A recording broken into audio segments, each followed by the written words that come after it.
How is everybody doing? Welcome back to another episode of the Banker Next Door. I'm your host, Dr. Joe Berquist. So, report week remains in full swing here. I want people to keep an eye out because I actually have two episodes for you today. There's going to be this episode, and another episode will follow a few hours from now. So, as we keep the reports rolling in, and keep an eye out tomorrow on Saturday and Sunday, I will have the final two episodes for report week, just covering just ridiculous amount of reports that came out that I wanted to get out to everybody. But also it is Friday and we have Stony Year in full swing. So the first year students arrived yesterday. The second and third year students are all arriving and getting rocking and rolling this morning. So Stony Year in full swing, and I'm sure everybody is down there rocking and rolling, as am I, and having a great time. So again, if you've never checked out or looked into the Stony Year Graduate School of Banking, please do that. It's a great place, a great school. I think it's the best school in the country, but that's just me. But anyway, okay. So today we are going to be talking about the FDIC Office of the Ombudsman. So this is the 2024 annual report of activities that gets put out by the Ombudsman Office. Now, you may have asked yourself, maybe, I don't know, you might have asked yourself, if a banker has a problem with a regulator, who is it that they go to? And the answer to that is the Ombudsman. Again, interesting name, but a name that is kind of steeped in tradition, has been out there for a long time. But if a banker has a problem, they go to the Ombudsman's office and basically say, hey, I'm having an issue here with this regulator. Can you help me out? And I'm going to read to you guys a quick summary before we get into it. And this is a very short report. It's only like 8 pages, and it just, kind of goes over a few things here. The FDIC Office of the Ombudsman said that 2,535 people contacted it in 2024 seeking assistance. So the Office of the Ombudsman said the most frequent requests in 2024 related to people having difficulty finding the correct person to talk to at the FDIC, expressing concerns about the timeliness of agency actions or misunderstanding regulatory requirements or other FDIC communications or actions. The Office of the Ombudsman is a resource for bankers and other stakeholders seeking an independent liaison for discussing disagreements with findings or conclusions of the agency and for identifying strategies and options to facilitate fair outcomes. So kind of like an intermediary, if you will. But let's take a look at so this is the actual report here. And if you want to go look at this, there is a link in the description down below if you'd like to go dive into this. But and I'm going to make this a little bit bigger here so everybody can see this. So acting director's message. So the Office of the Ombudsman has served the banking industry and the American people since 1994. This 2024 report focuses on mission-driven, impactful activities that exemplify the OO's commitment to fairness and results.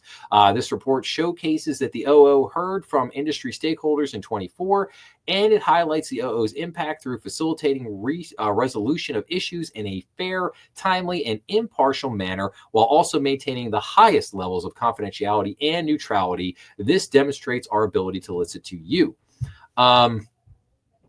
Now, I just want to read like our mission over here. So the Office of the Ombudsman serves as a confidential, neutral, independent, and informal liaison for the banking industry and the general public by facilitating the resolution of problems and complaints against the FDIC related to its regulatory activities in a fair, impartial, and timely manner. Now, the Office of the Ombudsman, it does have regions. We could see here from this little chart here at the bottom, you have the kind of the San Francisco region, Kansas City region, Dallas region, Chicago region, New York region, and Atlanta region. So basically, was that 6 different regions across the United States. The acting director is Stacy Measle. And you could contact them at ombudsman@fdic.gov. So, but now let's dive into some of the things here. So authorization and the purpose. So Section 309D of the Regal Community Development and Regulatory Improvement Act of 1994 required the FDIC to appoint an ombudsman.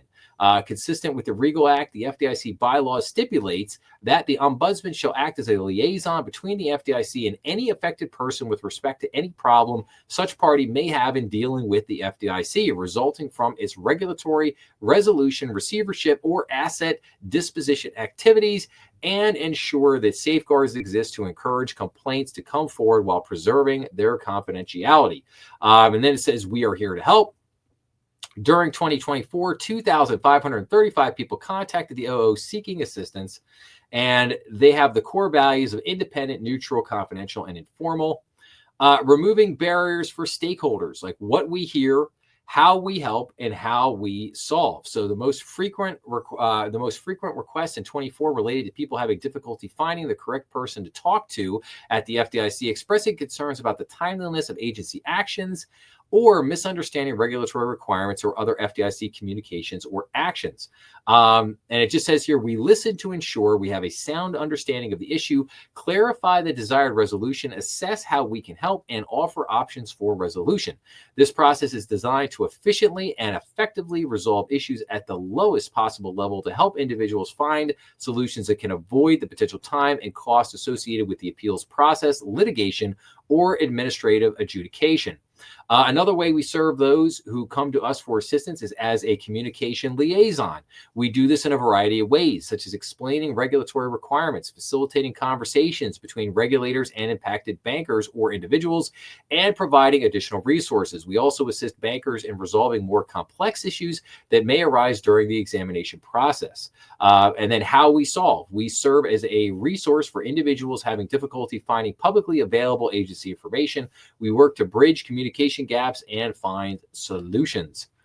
And then it says focused on core activities. So role in the appeals process, and then post-examination surveys. Now, I'm not going to read this whole thing here, but it just says during 2024, the OO monitored the post-appeal supervision of 13 banks to ensure fair treatment.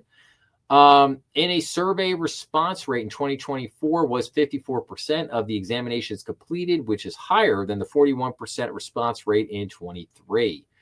Focused on core activities, bank resolutions, and then again, more, focused on core activities, FDIC, FOIA public liaison, to comply with FOIA Improvement Act of 2016, the FDIC's chief FOIA officer, who is the general counsel, designated the FDIC OO as the FOIA public liaison. In this role, the OO assists FOIA requesters in reducing delays, increasing transparency, and assisting in resolving disputes. So we can see here, status request, delayed response, 18, clarification requests of FOIA response, 8, assistance in appeal of FOIA findings, 3, and then other requests, 21, for a total of 50 total requests received.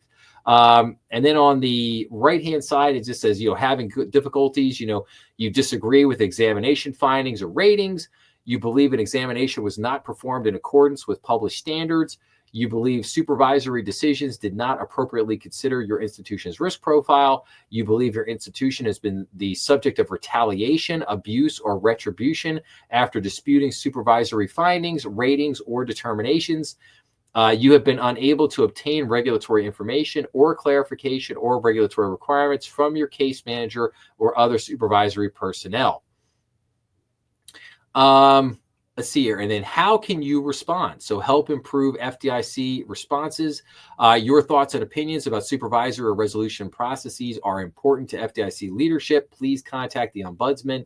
And I think that's basically it. So that's the end of it right there. So again, just a little bit of information here on the Ombudsman Office, what they do. The primary thing here is just what they said they're in difficulties. I think if you're a bank and you've gone through an examination and maybe you don't agree with the results, you don't agree with the outcome, maybe they're telling you to downgrade a bunch of loans, put more money in your loan loss reserves, work on underwriting standards. Maybe they're really beating you up in a lot of areas. Maybe they looked at your compliance and basically said, hey, you guys aren't complying with certain regulations or certain standards, whatnot. And you're sitting there and you're going, yeah, hey man, we've done it this way for the last, 30 years and nobody's ever come in and complained or beaten us up about this. So maybe again, this is the liaison, if you will, to basically go back and say, hey, let's talk about this. And then the ombudsman really works to try to mediate a lot of these issues that come up. And these issues do come up. I mean, believe me, these issues do come up a lot more than you think. So, but that is basically that is that. I thought this was a great way to just introduce everybody real quick to the Ombudsman office within the FDIC and what they do and how they do it and how you contact them. So good information there. So with that, I will wrap up by saying, if you like this episode, please make sure to like, share, and subscribe, as that always helps the channel. Remember, we are on YouTube, Rumble, and all major podcast platforms. Please be sure to leave your comments down below, as I always enjoy getting back to everybody. And as always, make sure to check out some of the other content on the channel. If you haven't gotten a chance to check out some of the other reports that I covered earlier in the week, please do that. And then keep an eye out for some of the other reports that I have coming out. One more this afternoon. And like I said, another one on Saturday and Sunday. And always make sure to check out the BND Strategy Room live stream, as that is the main show of the channel. With that, I will thank everybody for listening and say have a great day out there. And I'll see everybody again real soon. Thanks a lot.